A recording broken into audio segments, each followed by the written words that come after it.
Praise the lord. Hallelujah, hallelujah. సమస్తమై ఘనత ప్రభావం చెల్లును గాక. కూడి వచ్చిన మీ అందరికీ ప్రభువైన యేసుక్రీస్తు నామములో శుభాభివందనాలు తెలియజేస్తున్నాను. దేవుని దీవించి ఆశీర్వదించును గాక. వీక్షించిన ప్రతి వారిని బట్టి దేవుని బట్టి మీకు వందనములు తెలియజేస్తున్నాను. మీరు ఆశీర్వదించబడుతున్నారని నేను నమ్ముతున్నాను. మరి మీకోసం నేను ప్రార్థిస్తున్నాను.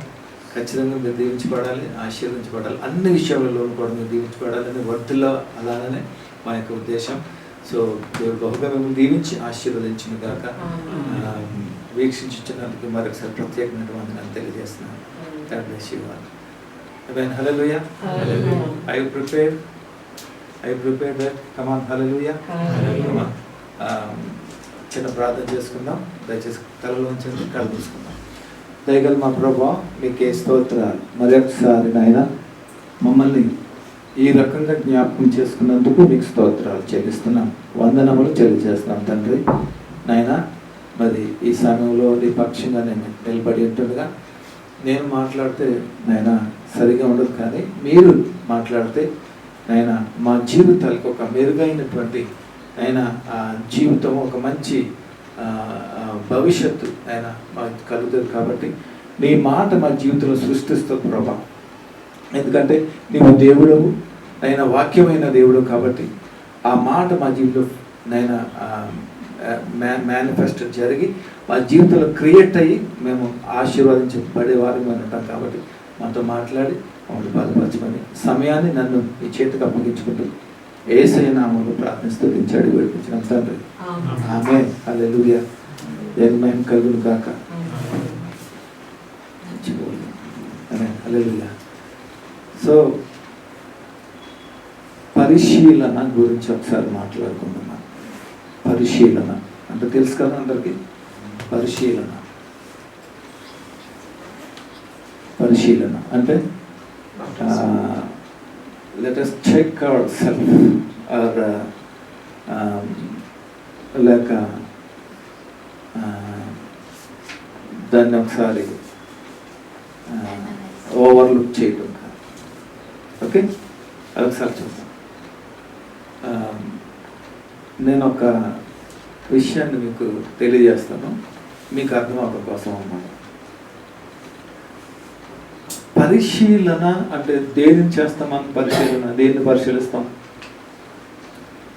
మీ జీవితంలో ఎక్కువగా వేటిని పరీక్షిస్తూ ఉంటారు, పరిశీలిస్తూ ఉంటారు? ఒకసారి మీకు ఏమైనా ఐడియా ఉందా? పరిశీలన అనేది చేస్తూ ఉంటారా మీ జీవితంలో? ఏదన్నా చేస్తారా, చేయరా? ఉదాహరణకి మీకు ఒక మంచి కారు ఉందనుకోండి, దాన్ని పరిశీలిస్తూ ఉంటారు కదా ఎప్పటికప్పుడు. ఓకేనా?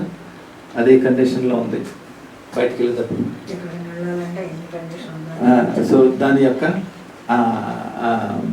ఏమంటారు, సర్వీసింగ్ అని అది చెక్ చేసుకోకపోతే ఏమవుతుంది? మనకి ఇబ్బంది అవుతుంది, ప్రాబ్లం అవుతుంది. Yes right. పరిశీలన. ఓకేనా? ఓవర్ చేద్దాం, దాన్ని అబ్జర్వ్ చేయాలి. ఓకే. సో ఇంకా వేటి కోసం మీరు చేస్తూ ఉంటారు? ఇంకా దేనికోసం మీరు పరిశీలన చేస్తూ ఉంటారు? అసలు పరిశీలన అనేది మీ జీవితంలో ఉందా లేదా? ఉన్నదా లేదా చెప్పండి. ఓకే, చూడండి. ఈ పరిశీలన ఎప్పుడైతే మన జీవితంలో అప్లై చేస్తూ ఉంటామో ప్రతిదీ కూడా ఎలా ఉంటుంది? క్షేమకరంగా ఉంటుంది. దాన్ని బట్టి మనం కూడా క్షేమంగా ఉంటాం దాన్ని బట్టి. ఆమేన్. హల్లెలూయా. ఓకే, ఉదాహరణ మీకు ఒక యాపిల్ ఇస్తాం. మీ చేతిలో ఉందనుకున్న యాపిల్, మంచి యాపిల్, సగం మట్టుకు అది పాడైపోయింది అనుకుందాం, సగం మాత్రం బాగుంది అనుకుందాం.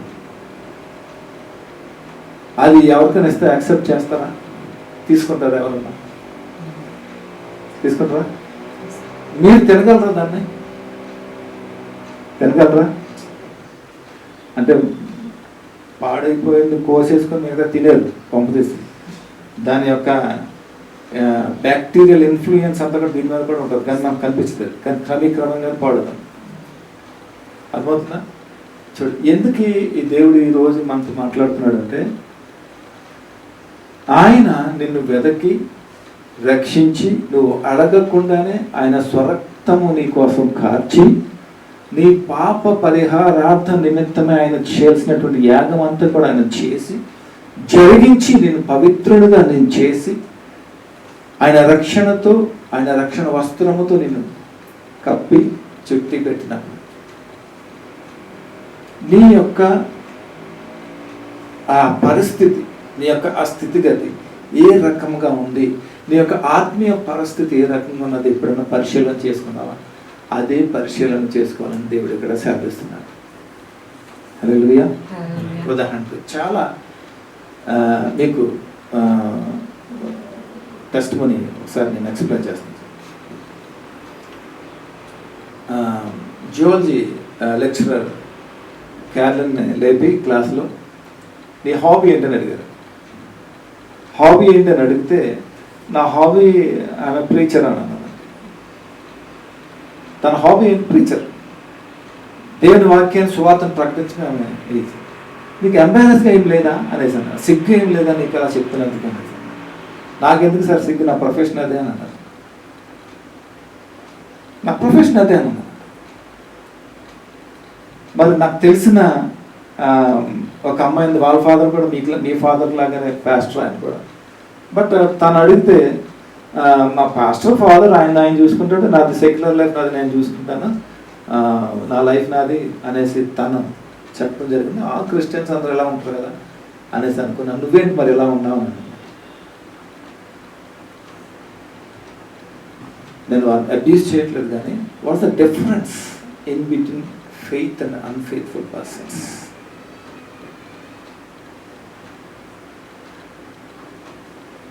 It's a very important word.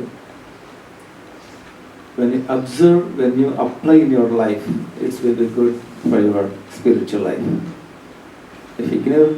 If it is ignored, that definitely punishment will come in your life. Be careful. Amen. Hallelujah. చూడండి, మనం ఏ స్థితిలో ఉన్నాం, ఏ పరిస్థితుల్లో మనం ఉన్నాం ఒకసారి మనం గమనించాలి. దేవుడు నీకు ఇచ్చినటువంటి భాగ్యాన్ని నువ్వు ఏ స్థితిలో, ఏ విధంగా నువ్వు వాడుతున్నావు, ఏ రకంగా నువ్వు నిర్లక్ష్యం చేస్తున్నావు అనేది ఒకసారి మనం పరిశీలించుకున్నాం. అయితే కొరింథీయులకు రాసిన పత్రికలో పౌలు గారు ఒక విషయాన్ని బట్టి ఆయన ఏం మాట్లాడుతున్నారో ఒకసారి చూద్దాం. కొరింథీయులకు రాసిన పత్రిక, మొదటి కొరింథీయులకు రాసిన పత్రిక 10వ అధ్యాయము, మొదటి కొరింథీయులకు రాసిన పత్రిక 10వ అధ్యాయము 5వ వచనం ఒకసారి నేను చదువుతాను, గమనించండి ఒకసారి. మొదటి కొరింథీయులకు రాసిన పత్రిక 10వ అధ్యాయము 5వ వచనం ఒకసారి నేను చదువుతాను చూడండి. అయితే వారిలో ఎక్కువ మంది దేవునికి ఇష్టలుగా ఉండకపోయేది కనుక అరణ్యంలో వారందరూ ఏమైపోయారంటే సంహరింపబడేది. వీరందరూ ఎవరు? అన్య దేశస్తుల, అన్యుల కాదు. ఎవరు వీళ్ళందరూ కూడా? దేవుని ప్రజలైనటువంటి వారే వీళ్ళందరూ కూడా. దేవుని ప్రజలైనటువంటి వారే వీళ్ళందరూ కూడా. అంటే చూడండి, ఎక్కువ మంది దేవునికి ఇష్టలుగా లేరంట, అక్కడ ఉండకపోయారు కనుక వారు అరణ్యంలో హతమార్చిపోయారు. చూడండి, ఎప్పుడైతే దేవుని బిడ్డగా నీవు ఉండి దేవునికి వ్యతిరేకమైన దిశలో నువ్వు పనిచేస్తావో నీ బ్రతుకు, నీ పరిస్థితి కూడా అరణ్యంలో హతమైపోయేలాగానే ఉంటుంది. దాంట్లో ఏ మాత్రం కూడా తేడా లేదు, ఎటువంటి డిఫరెన్సెస్ కూడా లేదనే విషయాన్ని నువ్వు ఈ సమయంలో గ్రహించాలి. అర్థమవుతుందా?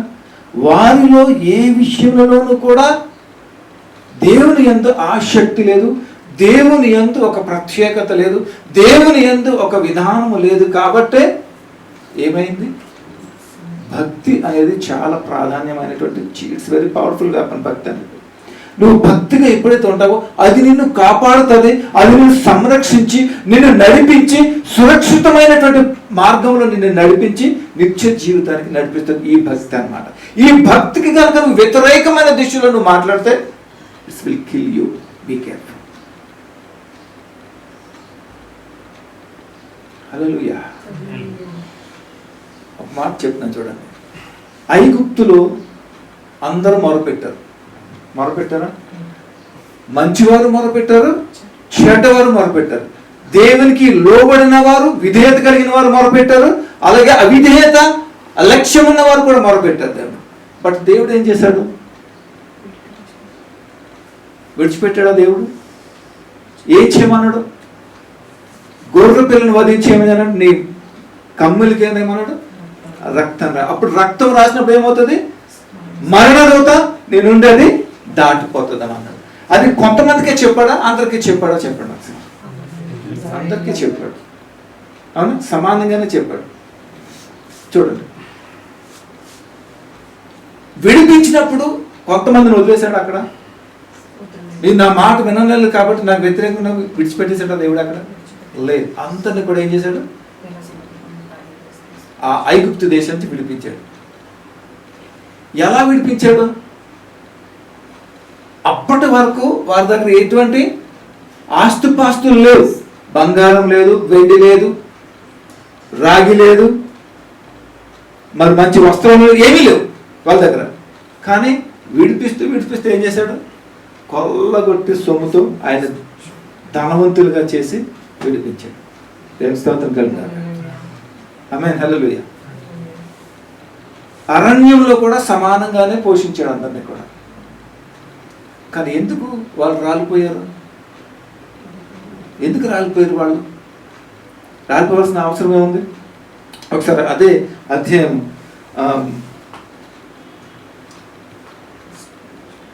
3వ వచనం నుంచి చదువుతాను, ఒకసారి చూడండి. 3వ వచనం, అదే అధ్యాయం 3వ వచనం. అందరూ ఆత్మ సంబంధమైన ఒకే ఆహారమును భుజించిరి. దేవుని స్తోత్రం కలుగుగాక. హల్లెలూయా.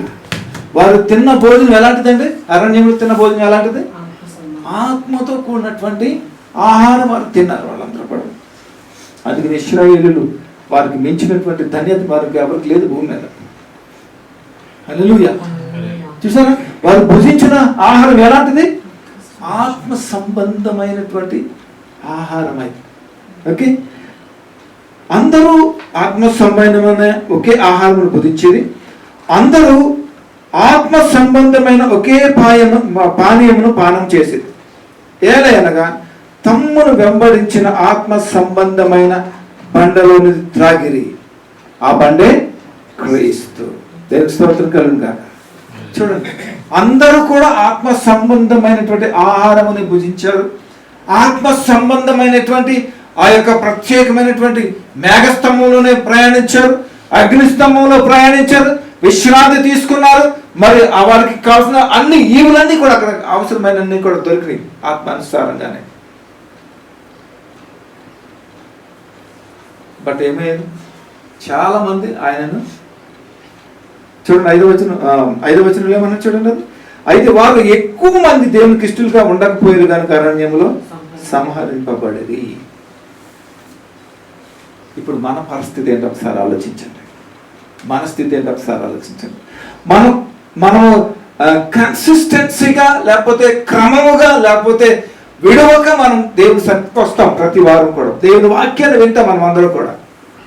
కానీ వినిన వారిలో చాలా వ్యత్యాసాలు ఉంటాయి. వీరందరూ కూడా ఒకే గుంపులో ఉన్నారు, ఒకే మేఘస్తంభం కింద నడిచారు, ఒకే అగ్నిస్తంభం కింద నడిచారు, ఒకటే మరి గుడారంలో ఉన్నారు, ఒకే ఆహారం తిన్న, ఒకే పానీయం భుజించారు. క్రీస్తు అనే బండ నుంచి కూడా వారు ఆ యొక్క మరి దాహాన్ని కూడా వారు దప్పిగా తీర్చుకున్నారు. కానీ ఏమైంది? చివరికి వాళ్ళు రాలిపోయారు ఆ అరణ్యంలో. ఇది సంఘానికి ఒక నిదర్శనముగా ఈ రోజున పరిశుద్ధాత్ముడు నీకు నాతో బయలుపరుస్తూ దేవుడు మాట్లాడుతూ ఉన్నాడు. నువ్వు గ్రహించగల ఆత్మ నీలో ఉంటే కనుక ఈ మాట ఖచ్చితంగా నువ్వు గ్రహించి నీ యొక్క జీవితాన్ని ఒకసారి పరిశీలన చేసుకునే ఆ యొక్క భాగ్యాన్ని నువ్వు పొందుకుంటావు. హల్లెలూయా. అనేక మంది ఆయనకు వ్యతిరేకంగా ఉన్నారట. అనేక మంది ఆయనకి విననొల్లంటి వారుగా వారు ఉన్నారట. అందు నిమిత్తం వారు ఏం చేశారు? హతమైపోయి ఉన్నారు. సంఘానికి వస్తున్న నీవు నేను ఏ స్థితిలో ఉన్నావు? నీ పరిస్థితి ఎలా ఉంది? ఒకసారి అర్థం చేసుకో. ఎక్కడ దాన్ని అమ్మేవేస్తావు? నీ విలువైన ఆత్మీయ జీవితాన్ని, నీ యొక్క ఆత్మని ఎక్కడ అమ్మేసావు? దేనికోసం అమ్మేసావు? ఎక్కడ ఎవరికి ఇచ్చేసావు? ఒకసారి పరిశీలన చేసుకో. ఒకసారి పరిశీలన చేసుకొని జీవితాన్ని నేను దేవుని స్తోత్రం కలుగును గాక. హల్లెలూయా, హల్లెలూయా. అర్థమవుతుందా మీకు? అర్థమవుతుందా? చూడండి, దేవుడు అందరినీ ప్రేమించాడు. దేవుడు లోకమును ఎంతో ప్రేమించాడు. కానీ కొంతమంది ఏమయ్యారు? ఆయన ప్రేమించిన వాళ్ళని వారిగా వారు ఉన్నారు. అప్పుడైతే వారిని ఏం చేస్తాడు? దేవుడు సంహరిస్తాడు. దేవుడు అంతే. చెప్పాను కదా, భక్తి నిన్ను కాపాడుతుంది, నీకు విలువనిస్తుంది, నిన్ను జీవింపజేస్తుంది, నిత్యకి నడిపిస్తుంది. భక్తి, అది భక్తి చాలా అవసరం మనకి. దేవుని యందు భయము, భక్తి అనేది చాలా మనకు అవసరమై ఉన్నది. ఒకవేళ ఆ భక్తిని కానీ నిర్లక్ష్యం చేస్తే ఆజ్ఞ అతిక్రమం ఏమవుతుంది? పాపము ద్వారా వచ్చి జీతము మరణము. దానికి మనం హతులైపోయే వాళ్ళు ఉన్నాం. చూడండి, హల్లెలూయా. 6వ వచనం చూడండి ఒకసారి.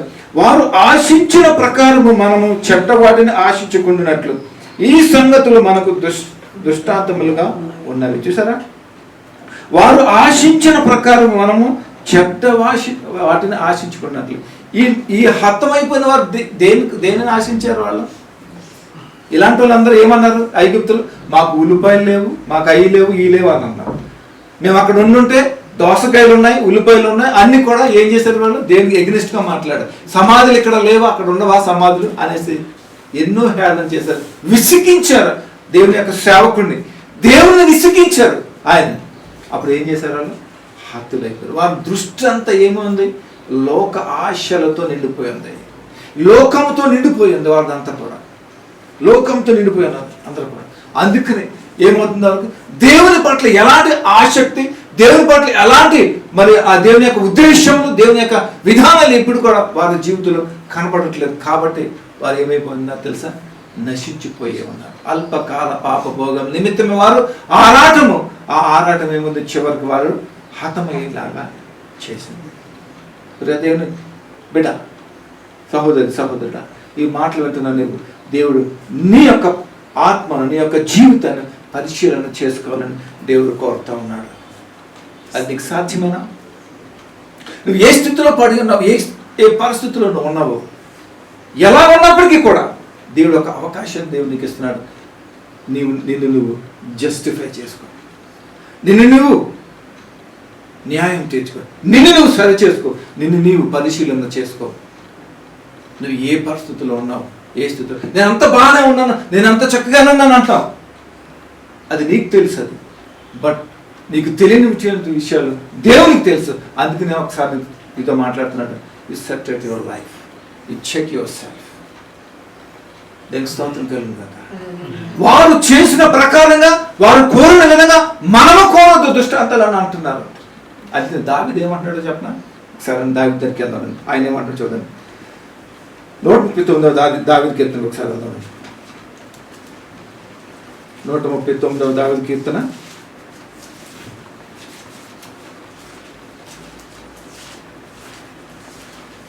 23వ వచనం నేను చదువుతాను. 139 దావీదు కీర్తన 23వ వచనం. దేవా, నన్ను పరిశోధించి నా హృదయము తెలుసుకొనుము, నన్ను పరీక్షించి ఆలోచనలను తెలుసుకోము. దేవుని స్తోత్రం కలుగును గాక. ఎందుకు అంటున్నాడు అలాగా? దావీదు తప్పు చేశాడా? దావీదు తప్పు చేసేటందుకు అని అంటున్నాడు అలాగా? లేదు, తప్పు చేసినందుకు కాదు అనేది. ఆయన యొక్క భక్తి, ఆయన యొక్క విశ్వాసము, దేవుని మీద ఉన్నటువంటి ఆయన నమ్మకము, దేవుని అనుసరించే విధానంలో దేవునికి నేను ఏ రకముగా నేను ప్రతిదినము ప్రార్థిస్తున్నాను, దేవునికి ప్రతిదినం నేను ఎలా వాక్యాన్ని ధ్యానిస్తున్నాను అనే విషయాలలో ఏం చేస్తున్నాడు? పరిశీలన చేసుకుంటున్నాడు. ప్రభా, నన్ను ఒకసారి పరిశీలించు, దేవా నన్ను ఒకసారి పరిశీలించి నేను ఎలా ఉన్నాను ప్రభా, నాకు చెప్పు, నేను ఏ స్థితిలో ఉన్నాను నాకు చెప్పు, నాకు బయలుపరచు ప్రభా అని అంటున్నాడు దావీదు. ప్రైజ్ ది లార్డ్, హల్లెలూయా. చూడండి, దేవుడు మనతో సూక్తిగా మాట్లాడుతున్నాడు దావీదు ద్వారా. ఎప్పుడైతే దావీదు ఆ రకమైనటువంటి ప్రార్థన, ఆ రకమైనటువంటి విజ్ఞాపన ఉన్నాడు, అందుకనే దేవుడు దావీదుని దినదినము ఆయన హెచ్చిస్తూ ఉన్నతమైన స్థితిలో దేవుడు దావీదుని ఉంచడం మనం చూస్తా ఉన్నాం చరిత్ర ప్రకారంగా. దేవుని స్తోత్రం కలుగును గాక. హల్లెలూయా. ఎప్పుడైనా సరే మనం మనల్ని మనం పరీక్షించుకున్నప్పుడు దేవుడు మనల్ని బయలుపరుస్తాడు. ఎప్పుడైతే పరీక్షించుకునే అలవాటు ఆ యొక్క పరిస్థితి మన జీవితంలో ఉందో మనం ఎప్పుడు కూడా ఆయన అడుగు జాడల నుంచి మనం ఎప్పుడు కూడా తొలగిపోలేము, ఎప్పటికీ తొలగిపోలేము. ఏ పరిస్థితి కూడా ఏ ప్రభావం మన మీద చూపించి మనల్ని దేవుని ప్రేమ నుంచి ఏది కూడా మనల్ని ఎడబాయనది అది అసాధ్యం అన్నమాట. దేవుని స్తోత్రం కలుగును గాక. హల్లెలూయా.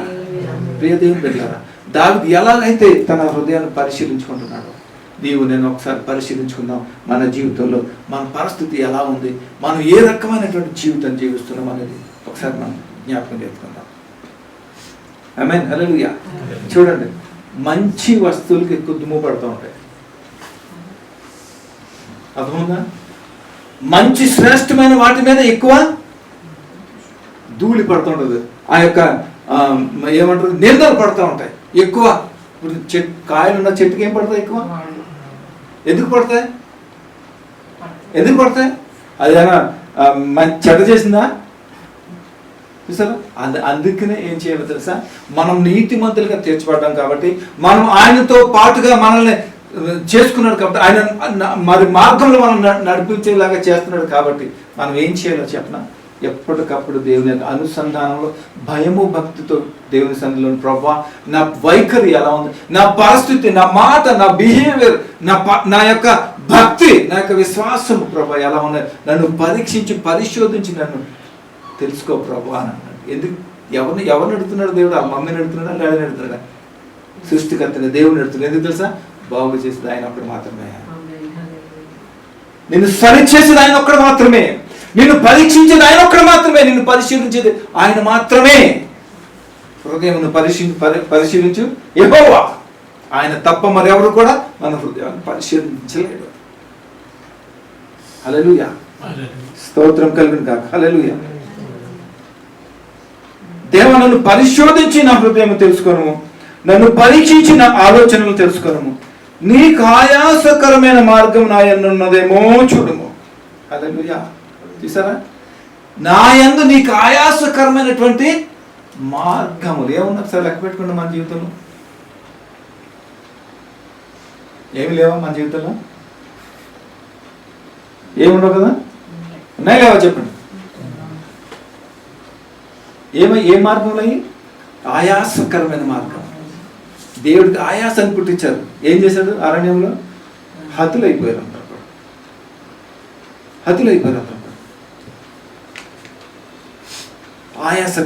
ఆయాసంగా పుట్టితే మన దగ్గర ఉందా? ఆ టాలెంట్ ఏమన్నా ఉందా?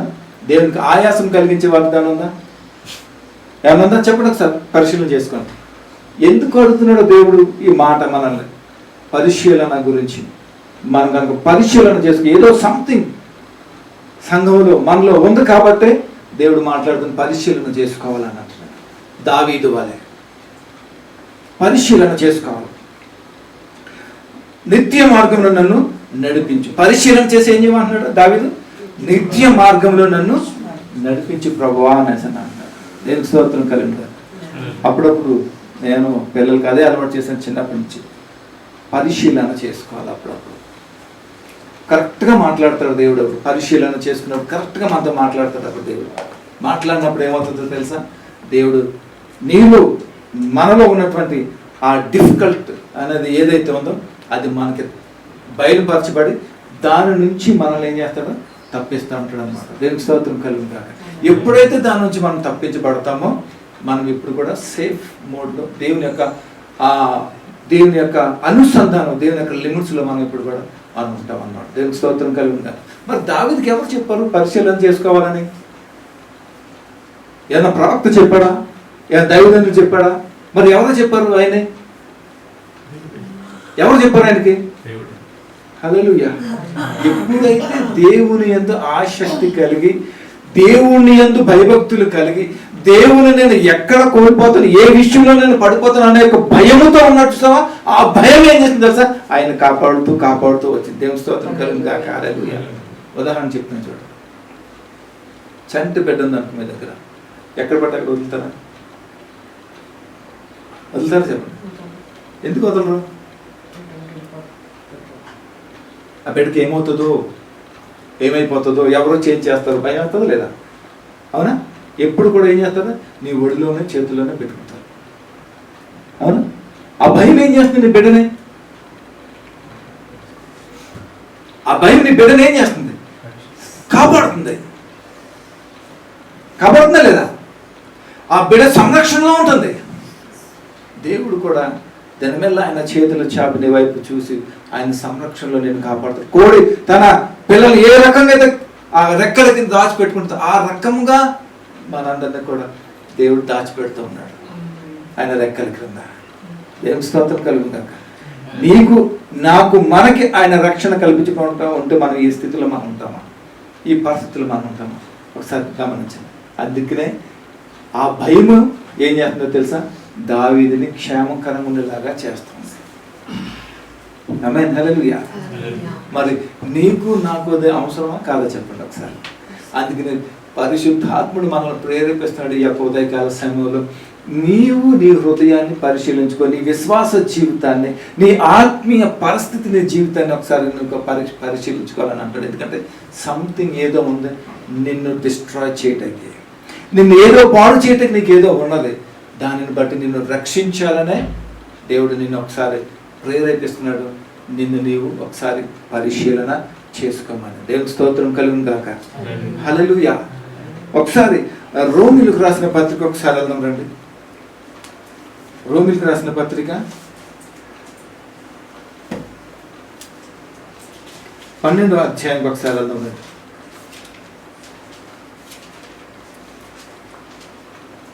రెండవ వచనం ఒకసారి చూద్దాం. రోమీయులకు రాసిన పత్రిక 12వ అధ్యాయం 2వ వచనం ఒకసారి చూద్దాం. మీరు ఈ లోక మర్యాదను అనుసరింపక ఉత్తమమును అనుకూలమును. చూడండి ఏమంటాడు? మీరు ఈ లోక మర్యాదను అనుసరింపక అని అంటున్నాడు. దేవుని యందు భయభక్తులు కలిగిన వాడు ఏం చేస్తాడు? దేవుని యొక్క మార్గముల మీదే దృష్టి పెడతాడు, దేవుని మీద దృష్టి పెడతాడు, దేవుని యొక్క మరి ఆ ఉద్దేశాల మీద దృష్టి పెడతాడు, దేవుని యొక్క మరి ఆయన యొక్క ప్రణాళిక మీద దృష్టి పెట్టి ముందుకు నడుస్తాడు. కానీ లోకంతో ఎటువంటి సంబంధం అలాంటి వాడికి ఉండదు. ఉంటుందా? ఏమన్నా ఉంటుందా? కొంచెం ఉంటుందా? చూడండి, ఈనాటి క్రైస్తవులు ఎలా ఉన్నారో చెప్పిన విశ్వాసులు. కానీ విశ్వాసులు అంటారు, కానీ యాక్చువల్ విశ్వాసం అనకూడదు. వాళ్ళని క్రైస్తవులు అంటే క్రైస్తవులు కూడా అనకూడదు. క్రైస్ట్ ఎప్పుడైతే ఫుల్నెస్ ఆఫ్ నీకు ఆ యొక్క దేవుని యొక్క ఫుల్ఫిల్మెంట్ అనేది నువ్వు ఉంటుందో అప్పుడు మాత్రమే యు ఆర్ క్రిస్టియన్గా ఉంటావు. ఎవరైతే క్రీస్తును ఫాలో అవుతారో వాళ్ళు మాత్రమే క్రిస్టియన్స్. అందరు క్రిస్టియన్స్ కాదు, అందరు క్రైస్తవులు కాదు. ఎవరైతే దేవుని ప్రేమించి దేవుని ఆజ్ఞలను అంగీకరించి వాటిని ప్రేమించి నడుపుతుంది వారు మాత్రమే క్రిస్టియన్. అలాంటి వారు క్షేమంగా ఉంటారా? ఎప్పుడు చూసినా నీతి మంత్రుడికి కలుగు ఆపదలు 1, 2, 3 అనేకములు. అదే చెట్టుకి రాళ్ళు పడతాయి కదా, కాయలున్న చెట్టుకి రాళ్ళు పడటం అంటారు. ఈ లోకం ఏం చేస్తుంది? నీతి మంత్రిని తృణీకరిస్తుంది, అసహించుకుంటుంది, వెలువేస్తుంది, నిందలు మోపుతుంది. నీతి మంత్రిని యొక్క ఉద్దేశం. కానీ వాడు ఏం చేస్తాడు? చివరికి నీతి మంత్రులు ఎప్పుడు కూడా చిగురిస్తాడు. నీతి మంత్రులు ఎప్పుడు కూడా చిగురిస్తాడు. దేవుని స్తోత్రం కలుగుగాక. హల్లెలూయా. ఎన్ని హింసలు పొందినా, ఎన్ని బాధలు పొందినా పొరపాటున లోక ఆశ కానీ లోక ఉద్దేశం కానీ ఎప్పుడు కూడా వారి మీద ఉండదు, వాడికి రాదు. ఎందుకంటే అక్కడ నీతి మంత్రుడు కాబట్టి, దేవునిలో కట్టబడ్డాడు కాబట్టి ఎన్ని శ్రమలైనా సరే, ఎన్ని ఇబ్బందులైనా సరే వారు ఎదుర్కొనే పరిస్థితిలో. నా పిల్లలిద్దరికి చిన్నప్పటి నుంచి స్కూల్ ఏజ్ నుంచి around 3rd class 5th class నుంచి ఒకటే నేర్పించాను. ఏంటో తెలుసా? Die for Christ. ప్రభు కోసం చనిపోవడం వీలైతే. బాగా నూరు పోసాను. వాళ్ళు ఇప్పుడు ఏం చేస్తారు? భయపడరు. వాళ్ళు చంపితే చచ్చిపోదాం అన్నటువంటి ప్రిపరేషన్ వాళ్ళకి ఇచ్చారు. దేవుడు అలా వేసుకున్నాడు అంతే. వాళ్ళు దేవుని స్తోత్రం కలుగుగాక. హల్లెలూయా. అందుకనే వారి యొక్క డేర్నెస్ ఇస్ ద నెక్స్ట్ లెవెల్లో ఉంటుంది అన్నమాట. దేనికి కూడా ఇదో ప్రభు కోసం ప్రాణం అర్పించడంలో, సాక్రిఫైస్ చేయడంలో వాళ్ళు ముందుకుంటారు. అలాంటి గొప్ప అద్భుతమైనటువంటి అనుభవం మన జీవితంలో ఎవరి జీవితంలో తెలుసా? దేవుని వెంబడించి వారికి ఉంటారు. అలాంటి వారు అవుతారు క్రైస్తవులు, విశ్వాసులుగా. సగం లోకంలో ఉంటావు, సగం దేవుడి కాదు ఉంటావు. ఇందా చెప్పాను కదా, యాపిల్ తీసుకున్నాము, సగం పాడైపోయింది, బాగా కొంచెం బాగుంది, ఇష్టపడతాము తినడానికి, తింటే బాగుంటుంది, అది ఎవరికైనా ఇస్తే తీసుకుంటుందా? అలాగే ఉంటుంది నీ జీవితం ద్వారా. ఉన్నవా నువ్వు ఆ స్థితిలో, ఆ పరిస్థితిలో ఉన్నావా? నువ్వు ఆ స్థితిగతిలో ఉన్నావా? సగం పాడైపోయి సగం దేవునికి ఇచ్చి సగమేమో ప్రార్థన చేస్తావు, సగమేమో లోకాశలతో ఉంటావు. ఉన్నావా పరిస్థితుల్లో? అలాంటి పరిస్థితుల్లో ఉన్నారు. అందుకనే దేవుడు మాట్లాడుతున్నాడు, యూ జస్టిఫై యువర్ సెల్ఫ్. నేను నువ్వు జడ్జ్ చేసుకో, నేను నువ్వు పరీక్షించుకో, నేను నువ్వు ఓవర్లుక్ చేసుకో. Something is there in your life అని అంటున్నాడు దేవుడు. ఏదో డిఫెక్ట్ ఉంది కాబట్టి దేవుడు మాట్లాడుతూ ఉన్నాడు. ప్రైజ్ గాడ్, హల్లెలూయా. ఈ సమయంలో నీ జీవితాన్ని పరిశీలించుకున్న అవసరం చాలా ఉన్నది. ఇక్కడ చూడండి, ఇక్కడ ఏమంటున్నాడు, మీరు ఈ లోక మర్యాదను అనుసరించొద్దు అని అంటున్నాడు. ఎందుకు చెప్తున్నాడు ఈ మాట? ఎవరికి చెప్తున్నాడు ఈ మాట? ఇప్పుడు దేవుడు అంతా తెలియనటువంటి వాడు ఉన్నాడు అనుకోండి, రక్షణ లేనటువంటి వాడు ఉన్నాడు అనుకో, వాడికి వెళ్ళి నువ్వు ఈ లోక ఆచారాలను, ఈ లోక విధానం ఆచరించొద్దని వాడికి ఏం అర్థమవుతుంది? అర్థమవుతుంది వాడికి? చెప్పండి, అర్థమవుతుంది వాడికి. బట్ ఈ మాట ఎవరికి రాస్తున్నాడు అపోస్తలుడైన పౌలు గారు? పరిశుద్ధాత్ముడు ఎవరి ద్వారా రాపిస్తున్నాడు? ఎవరికి రాపిస్తున్నాడు అంటే కొరింథీలో ఉన్నటువంటి సంఘంలో ఉన్నటువంటి విశ్వాసులకి రాపిస్తున్నాడు. మీరు ఈ లోక ఆచారంలో అనుసరించొద్దు అని అంటున్నాడు. ఎందుకంటే వారు ఆల్రెడీ దాంట్లోనే ఉన్నారు కాబట్టి. ఎందుకంటే సగం కుళ్ళిపోయి ఉన్నారు, సగమేమో దేవుడు అని అంటున్నారు. అలాంటి వారి జీవితంలో దేవుడు ఉంటాడా? నివసిస్తాడా? వారి యొక్క భక్తి, వారి యొక్క ఆరాధన, వారి యొక్క అర్పణలు, వారి యొక్క సమస్తం అన్ని కూడా దేవుడు అంగీకరిస్తాడా?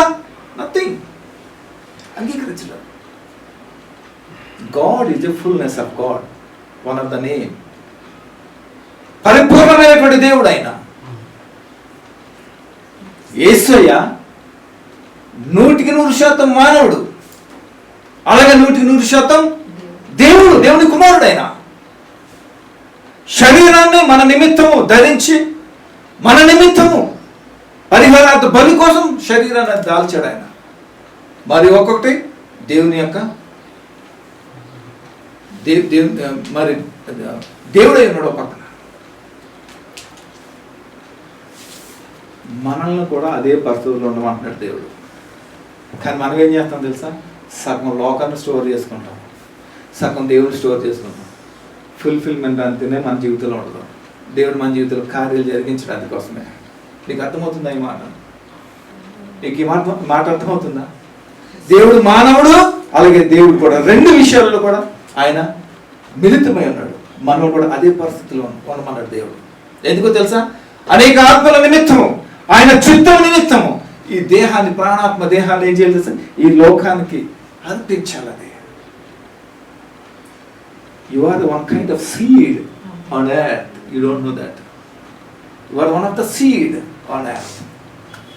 అది నేను షో చేయాలంటే నువ్వేం చేయాలి తెలుసా? నువ్వు పరిపూర్ణమైనటువంటి విత్తనముగా నువ్వు మార్చబడాలి. నీ ప్రాణాత్మ దేహములతో పాటు నీ దైవికమైనటువంటి స్థితి నీ జీవితంలో ఉన్నప్పుడు, దేవునికి అనుకూలమైనటువంటి పరిస్థితుల్లో ఉన్నప్పుడు, దేవుని యొక్క చిత్తాన్ని నువ్వు నెరవేర్చే వారు ఉన్నప్పుడు, దేవుని అనుసరించి వాడుకున్నప్పుడు నిన్ను ఒక రోజున షో చేస్తాడు ఆయన. నీ నుంచే దేవునికి స్తోత్రం కలుగును గాక. కానీ నువ్వేమైపోయావు తెలుసా? పాడైపోయావు. నువ్వేమైపోయావు తెలుసా? సగం పాడైపోయావు, సగం లోకానికి ఇచ్చేసావు, సగం లోకానికి నువ్వు అంకితమైపోయావు. నువ్వు బ్రతకలేవు ఆ లోక ఆశలు లేకుండా. అందుకనే నువ్వు పనికి రాకుండా పోతున్నావు. నువ్వు నాశనమైపోకుండా ఉండాలంటే, అరణ్యంలో నువ్వు మరి ఆ హతమైపోయేలాగా నువ్వు హతమవకుండా ఉండాలి అని అంటే, ఈ దినము నిన్ను నువ్వు పరిశోధించుకోవాలని, నీ యొక్క హృదయాన్ని, నీ యొక్క ఆత్మీయ జీవితాన్ని. యేసయ్య ఇక్కడికి ఎందుకు వచ్చాడో తెలుసా? నీకు నాకు మాదిరిగా ఉండడానికి కోసం వచ్చాడు. నమ్మితే దేవుని స్తోత్రం చెప్పి ఏమన్నాడు దేవుడు? నన్ను వెంబడించండి అని అన్నాడు. నన్ను వెంబడించండి అంటే ఏంటి? ఆయన వెనకాల నడుచుకుంటూ వెళ్తామా? ఆయన ఏం బోధించాడు, ఏ రకంగా మనకి ఇన్స్ట్రక్షన్స్ ఇచ్చాడు, ఏ రకంగా జీవించమని చెప్పాడు, ఆ రకంగా మనం జీవించటమే అనేదే ఆయనది. ఎప్పుడైతే నువ్వు అలా ఉన్నావు, ఆయన దగ్గర మిగిలిన విత్తనాలు ఎన్నో ఉన్నాయి తెలుసా? 12 విత్తనాలు ఉన్నాయి ఆయన దగ్గర. 12 విత్తనాలు. ఎప్పుడైతే పరిశుద్ధాత్ముడు అగ్ని జ్వాలల వలె వచ్చి వారి మీద ఎప్పుడైతే వారు ఏం చేస్తారు, పరిపూర్ణులుగా చేయబడినప్పుడు ఆ 12 విత్తనాలు ఈ లోకంలో విత్తాడు నా యేసయ్య. దేవుని స్తోత్రం కలుగుగాక. నీ కోసం నా కోసం ఆ 12 విత్తనాలు విత్తాడు. అవి విత్తబడి ఫలింపబడి 30 దంతలుగా 60 దంతలుగా 100 దంతలుగా ఫలించాడు. ఈ దినం ఆ పంటకు వచ్చినటువంటి పంటే మనం అందరం కూడా we are the harvest of the seed. Hallelujah. నిన్ను కూడా అదే పరిస్థితిలో చేయాలన్నాడు. అయితే ఒక విత్తనం ఏం చేసింది తెలుసా, అమ్మేసుకుంది లోకానికి. జస్ట్ 30 వెండి నాణాల కోసం, 30 వెండి నాణాల కోసం అమ్మేసుకుంది. దేవుడిని అమ్మేసుకుంది. చిలికాడా నీకు కావాలా మాట? నీ తల్లి గర్భం నువ్వు పుట్టుకుంటుంటే మంచిదిరా అనే మాట మనకు కావాలా? లేకపోతే ఆశీర్వించబడిన వాడా అదే కావాలా? ఏ మాటలో కోరుకుంటున్నావు? అయితే నీలో ఏ బీజం ఉంది, నువ్వు ఏ స్థితిలో నువ్వు ఉన్నావు, నీకు ఇచ్చిన నమ్మకత్వాన్ని నువ్వు ఏ రకంగా నువ్వు వాడబడుతున్నావు అని ఒకసారి నువ్వు పరిశీలన చేసుకో. తెలుసా, నీ యొక్క శరీర దేహములు, నీ యొక్క ప్రాణాత్మలు ఎంత విలువైనయో. నువ్వు అనారోగ్యానికి కారకుడు అవడానికి కారణం ఏంటో తెలుసా? నువ్వు చేసుకున్న పనిలే, నువ్వు చేసుకున్నటువంటి అవిధేయతే దానికి కారణం. కానీ ఎప్పుడు తెలుసుకుంటావు, ఎలా తెలుసుకుంటావు, ఎప్పుడు తెలుసుకుంటావు అనేది దేవుని యొక్క ఉద్దేశం. దేవుని సంగమా, ఒక్క మాట దేవుడు సెలవిస్తున్నాడు. నీ జీవితాన్ని ఒకసారి పరిశీలన చేసుకో. ఒకసారి పరిశీలన చేసుకునే జీవితాన్ని నేను తిరిగి మళ్ళీ నూతనంగా పరుస్తానని దేవుడు సెలవిస్తున్నాడు. తిరిగి మళ్ళీ శ్రేష్టంగా చేస్తానని దేవుడు సెలవిస్తున్నాడు. ఇక్కడ ఎవరున్నారో నాకు తెలియదు, కానీ దేవునికి సమస్తం ఎదిగిన దేవుడు కాబట్టి, ఎందుకంటే ఆయన నేత్రములు ప్రతి హృదయాన్ని చూసే నేత్రములు కాబట్టి, ఆయన ప్రతి హృదయాన్ని పరిశోధించే దేవుడు కాబట్టి, అందుకనే చెప్తున్నాడు, నీ హృదయం బాలేదు సుమి, నీ హృదయం బాలేదు సుమి. పరిశీలన చేసుకునే హృదయాన్ని ఒక్క అవకాశం దేవుడికి ఇస్తున్నాడు. పరిశుద్ధాత్ముడు రక్షింపబడినటువంటి వారు, రక్షణలో ఉండి తొలగిపోయినటువంటి కొరింథీ సంఘంలో ఉన్నటువంటి విశ్వాసులకు అపోస్తలుడు పౌలు గారి ద్వారా దేవుడు రాపిస్తున్నాడు. మీరు ఈ లోక ఆచారాలను ఏమంటారు చూడండి, మీరు ఈ లోక మర్యాదను అనుసరింపక ఉత్తమమును అనుకూలమును సంపూర్ణమై ఉన్న దేవుని చిత్తమేదో పరీక్షించి తెలుసుకున్నట్లు మీ మనస్సు మారి నూతన భక్తి వలన రూపాంతరం మీరు పొందుడి. ఈ దినాన జాయిన్ అసెంబ్లీ మినిస్ట్రీకి ఇదే మాట ఇస్తున్నాడు. ఈ లోక మర్యాదను మీరు అనుసరింపక ఏది ఉత్తమమో, ఏది శ్రేష్టమైనదో, ఏది ఉన్నతమైనటువంటిదో మీరు పరీక్షించి తెలుసుకొని దానిని చేయడం.